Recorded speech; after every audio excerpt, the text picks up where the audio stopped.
Hi, everyone. My name is Irina Ashman, and welcome back to the podcast Lab Talk. I'm your guide into the clinical world of laboratory sciences, and today we have a very special guest, Maria Sue Abiera. She will be speaking about compliance. We're going to be talking about CLIA updates that went into effect at the end of 2024, and I'm super thrilled to have you today, Maria. We're thrilled to be here too. Wonderful. So let's start at the high level. The CLIA changes officially went into effect at the end of 2024, and a lot of lab leaders are still trying to wrap their heads around it. Can you give our listeners a quick overview of what's new and why these updates matter to us? Well, the CLIA regulatory changes effective December 2024 represents the most significant overhaul in 30 years. And this is in keeping with CLIA's goal of protecting patient safety. Yeah, that was the reason why the CLIA program was created in the first place, Mm-hmm. through accurate and timely lab results. So these changes are actually directed towards achieving that goal. So what are the major CLIA changes? First, we have personal requirements, histocompatibility, alternative sanctions for COW labs, and fee changes. So we're going to go into each one. So what's the significance of the personal changes? Well, it ensures that appropriate educational backgrounds and also relevant clinical laboratory experience are acquired by medical lab scientists before they work in the lab.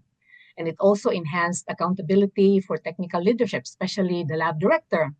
And in some Mm-hmm. areas, it also addressed workforce shortages. So for the personal requirements, what did CLIA do? They eliminated physical science degrees as an acceptable course, which is logical because physical science courses don't actually give value to educating medical lab scientists in the principles of medical laboratory science. And for the lab directors, they are required now to have a relevant clinical laboratory experience in non-wave testing. And additionally, they have to have 20 CE credit hour course that cover lab director responsibilities. And this is very important, especially for independent startup laboratories, because it's the lab director Mm-hmm. who provides technical expertise and guidance for the staff when the Mm-hmm. lab is still building its foundation. And basically, it plays a huge role for the success of the lab. And last but not the least, I would touch on the expanded mid level practitioners because now nurse anesthetists and nurse specialists are allowed to perform microscopy tests, Mm-hmm. which in a way addresses workforce shortages. You don't want these patients to be waiting for their results. So if these more mid-level practitioners are allowed to do the tests, then there's faster delivery of patient care. And the second one is histocompatibility. The changes for the histocompatibility specialty actually makes blood transfusions and organ transplants safer. The changes requires rigorous improvements in policies, procedures, quality, and patient safety. And an example for that is requiring the use of continuous monitoring and lab alerts to monitor the storage of specimens from donor and recipient. And we all know that these specimens and reagents used in testing deteriorate if they're not stored properly. So we Right. won't be getting accurate results. Plus, there's also requirement for cross-matching. So cross-matching is actually test done before blood transfusion.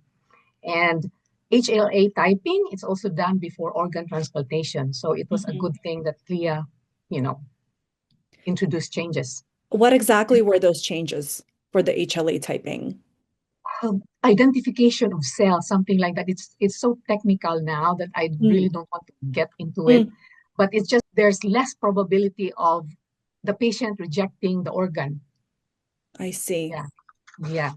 So for alternative sanctions for COW labs, this change, allowing the alternative sanctions to be imposed on the COW labs actually empowered providers, especially those involved in point of care testing, Mm-hmm. to deliver faster, efficient, and cost-effective delivery of patient care, and for CLIA to be able to steer this lab to compliance. So Mm-hmm. I want to expound on that. So we have to backtrack a bit and mention some background information. So what are COW labs? They're actually laboratories that perform wave testing exclusively. And these labs are exempted from inspections, the 2-year inspections, Mm-hmm. every 2-year inspections which is undertaken by other labs. But there's one exception though. An exception is that if there's a complaint lodged against the lab, then surveyors will be there to investigate. And if it's substantiated, meaning there's evidence of deficiencies, then before the changes, it was only principal sanctions. So what are the Mm-hmm. principal sanctions? Revocation, suspension, limitations. So it's too punitive. It has a negative economic impact on COW labs. So with the introduction of alternative sanctions, what are the alternative sanctions? Civil Mm-hmm. money penalty. We have directed plan of correction, on-site monitoring. So as you can see, it actually introduced advantages. First, flexibility. It expands the tools CMS can use to correct compliance deficiencies. Second, it reduces the burden because it provides appropriate sanctions to compliance issues that are less severe, Mm-hmm. right?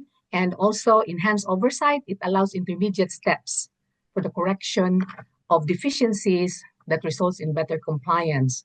So this is so significant because there's now this growing trend for point of care testing, right? So Yes, yes, for yeah, sure. Did and notice that as well. yeah, in 1992 there were 20% of COW labs from the total number of labs registered in CLIA. So fast forward 2016, that number jumped up to 70%. And in 2022, it was 78%.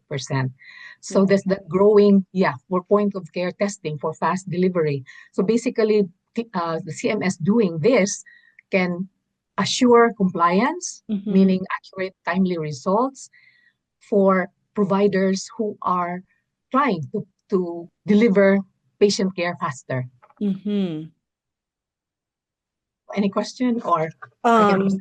Yes, so no, regarding point of care, yes, I did hear about that. It's and also it is significant because in point of care there's so many innovations nowadays that the results can be received so rapidly. It is astonishing. That's really helpful for diving into the changes. From a practical standpoint, what does this mean for labs day to day? Are there any major changes to the workflows, documentation, staffing, or procedures that teams should expect?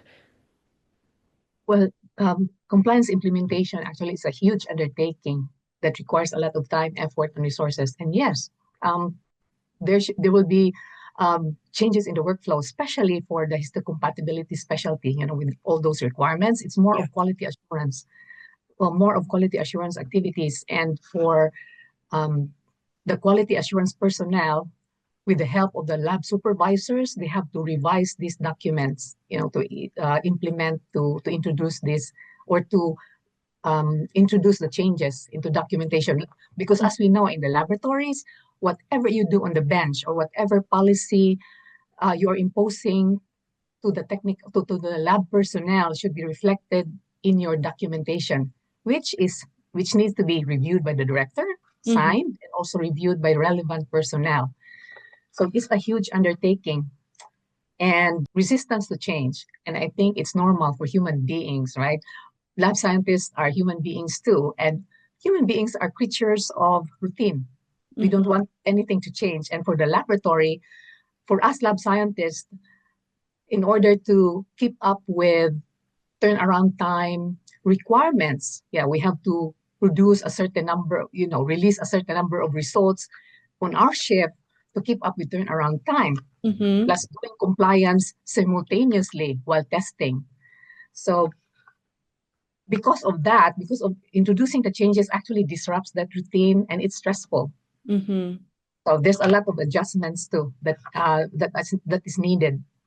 And another hurdle will be fast-tracking the acquisition of technical expertise by new staff and enhancing the technical expertise of current staff to consistently perform successfully in proficiency tests. Because as we know, CMS just introduced 29 new analytes to be added to the regulated analytes list, right? And then there's also criteria now, which is more stringent to pass proficiency testing.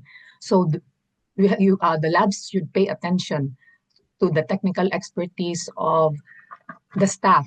So it's much more challenging now to pass. Yes, yes, and not only that, there will be more proficiency testing events now because before, when those analytes were not regulated, the requirement is only 2 events a year. And now that they're added the regulated analyzed list, there will be 3 events in a year. Are they scheduled events? Would the labs know? Yes, So it's not a but surprise. it's not. You actually have to, actually proficiency testing materials, you have to purchase it from CAP, from American Proficiency Test. You have to purchase it outside and they I give you see. the schedule. Yeah, but still, you have to be prepared when those specimens come because there's a deadline in the submission. I Yeah, see. So it was already stressful for a lot of labs to maintain the level of proficiency. Now it's even even more. more. So Yeah, it's the pressure is even more. stricter at this Yes, point. Yeah, so it's preventable with the right preparation.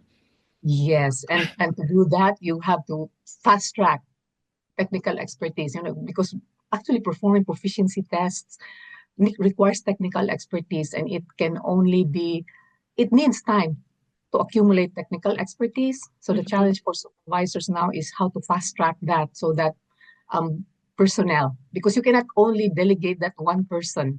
Everybody who does testing needs to do proficiency test and pass it. Mm-hmm.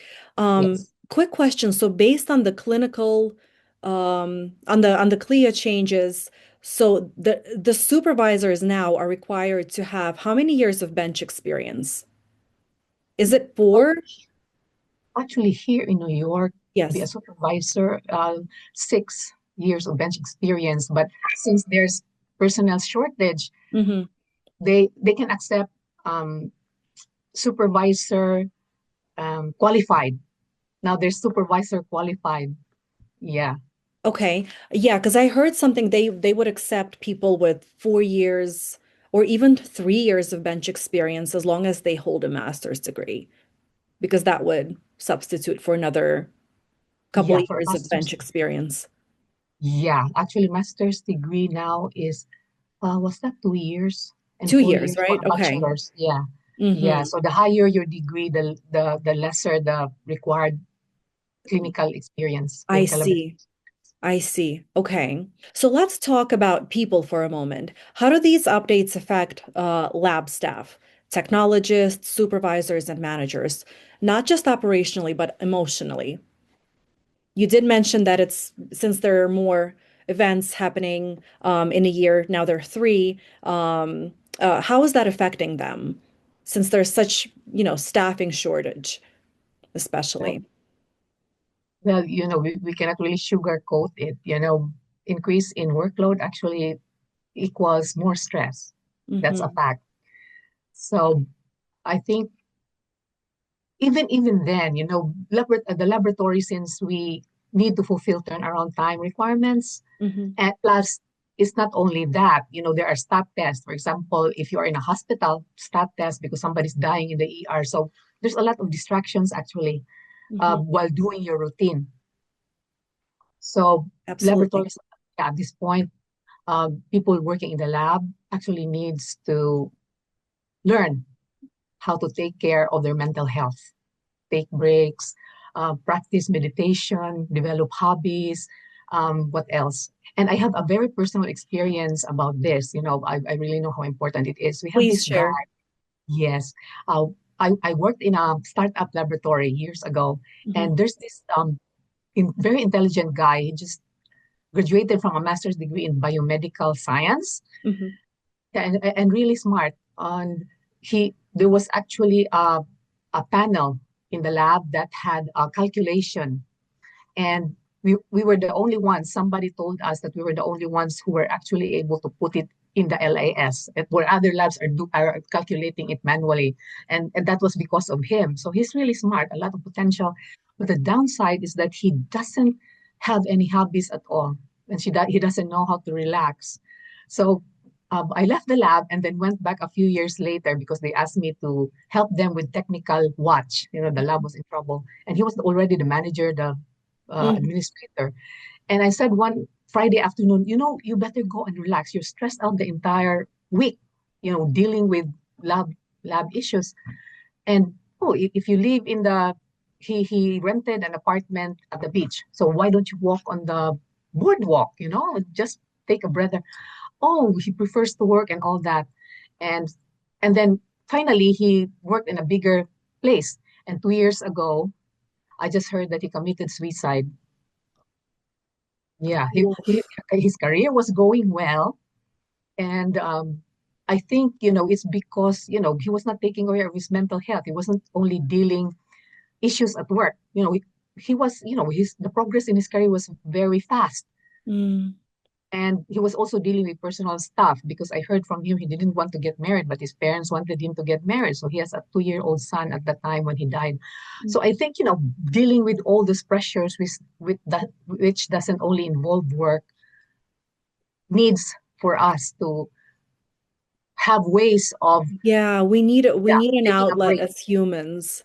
Yes, Yes, we need something outside of work, that's for sure, that keeps us going. And, no matter how much, clinical laboratory scientists love what they do, because, I speak with so many wonderful people and they're very passionate about their work. Um, Mental health is the priority. It's the number one that we, should focus on. Because if you're, you're tired, you're exhausted, and you're stressed, no matter how much you love your job, this is not gonna be good for you or your family. You're gonna be stressed, unhappy. Um, there's a you know, breaking point. People at work will suffer too, and this is, if you're unhappy, your colleagues will be unhappy too. So, yes, it is, very, very important to make sure that we are taking care of our mental health. I love that perspective, and thank you for sharing that.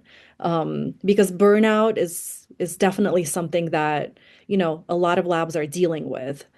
And this is something that lab leadership should keep in mind when having their staff being overworked. Yes, that's true. So for managers, there actually the trend now is there are two kinds of managers now: the operational managers and the technical managers. And the operational managers usually um, can occupy the position without scientific or lab experience. Hmm. So with these managers, the operational managers actually have to think about reallocating a budget for the increased proficiency testing expenditure. Hmm. The regulatory fees are increasing. There's Yes. 18% across the board increase, plus a factor designed to correct for inflation. Yeah. Hmm. And then staff has to develop some robust training and mentorship program, and it needs time, but probably additional staff, and also to maintain the lab's technical expertise for possible technology tools. There's a lot of technology tools out there which can help laboratories um, meet compliance Hmm. requirements. Hmm. And that in the face of the considering and that in the face of the looming CMS reimbursement cuts. You know about that. You've heard about that, right? Mm. Effective February 1st, 2026. And Yes. Yes, yeah, I the was actually wondering if you could just give me like a brief overview what's happening and what's happening there in those reimbursement cuts. Who's going to be affected mostly? well, it's going to affect 800 tests, and the cuts are up to 15%. So we're trying to advocate for the Results Act to be passed Hmm. so that there will be recalculation of the reimbursements because they had the wrong data before. Actually, when Hmm. they calculated, it was the wrong data. It was just, I think it's only the independent lab payments that they took into consideration and not the hospital. So it's like a skewed data. Oh. Yes. And also in the face of economic forces that are slamming laboratories right now, like need for cost cutting. Hmm. There's uh, a need for to increase revenues and expand market share, and a Hmm. personnel shortage. So it's, yeah, there's a lot to think about for the managers, and also to they also need to manage conflict, due to difference of opinion on how to implement the changes. And it's natural, for change. There's always conflict. How often do those changes take place in CLIA? How often? How many years usually would it Well, be until the next one happens? they don't really have a schedule, to introduce the changes. Uh-huh. But so far, this is the biggest change. This is so far, the biggest in the changes that CLIA introduced. This is the most change that they had all at once.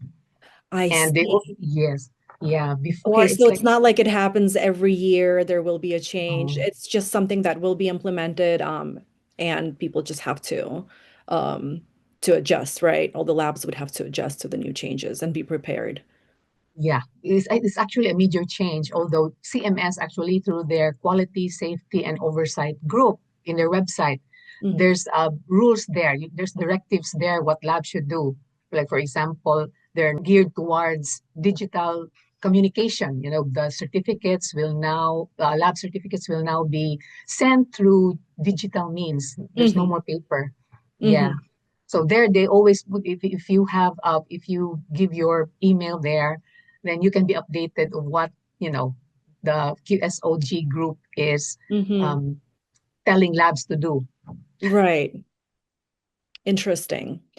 So for the labs that want to be proactive instead of reactive, what practical steps would you recommend to make sure they are fully compliant and prepared without overwhelming their teams too much? Well, we should understand that compliance involves more than just documents or technical expertise. We have to see the people part of compliance, and that's the laboratory culture.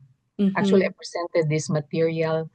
I had this material created during the joint annual meeting of the American Society for Clinical Laboratory Science. Yeah, compliance is like a shield with two sides to it. The technical rigor, and the other side, the lab um, culture. Hmm. The technical rigor is, we have so many resources, technical staff, and also technical guidance. You have your supervisors, you have your uh, uh, senior staff, Hmm. and there's books.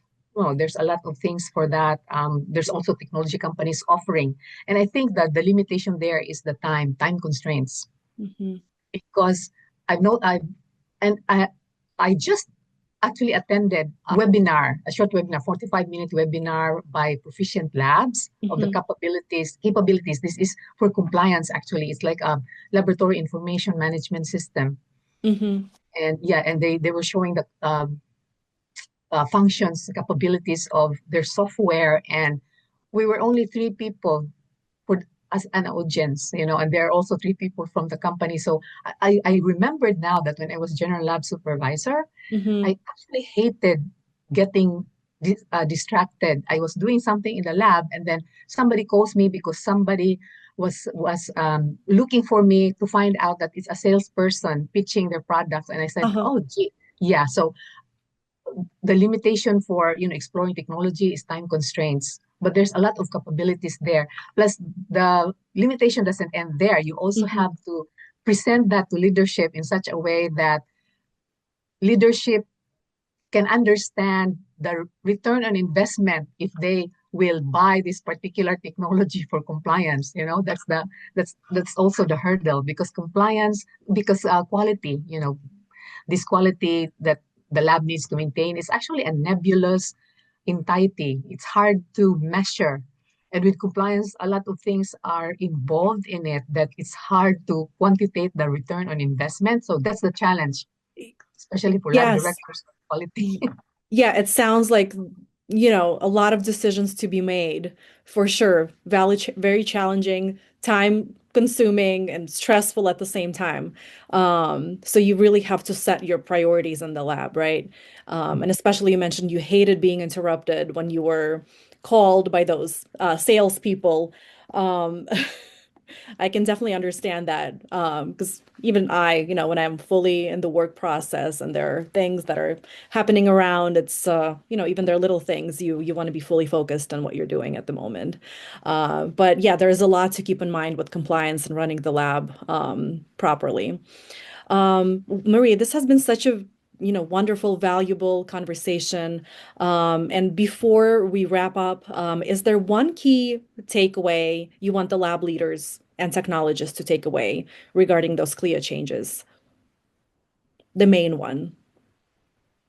The main clear check. Well, it's a lot of work. That's for sure.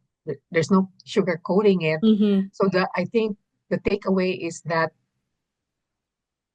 you have to learn to take care of yourself first so that you can actually deal with the changes Mm-hmm. much better.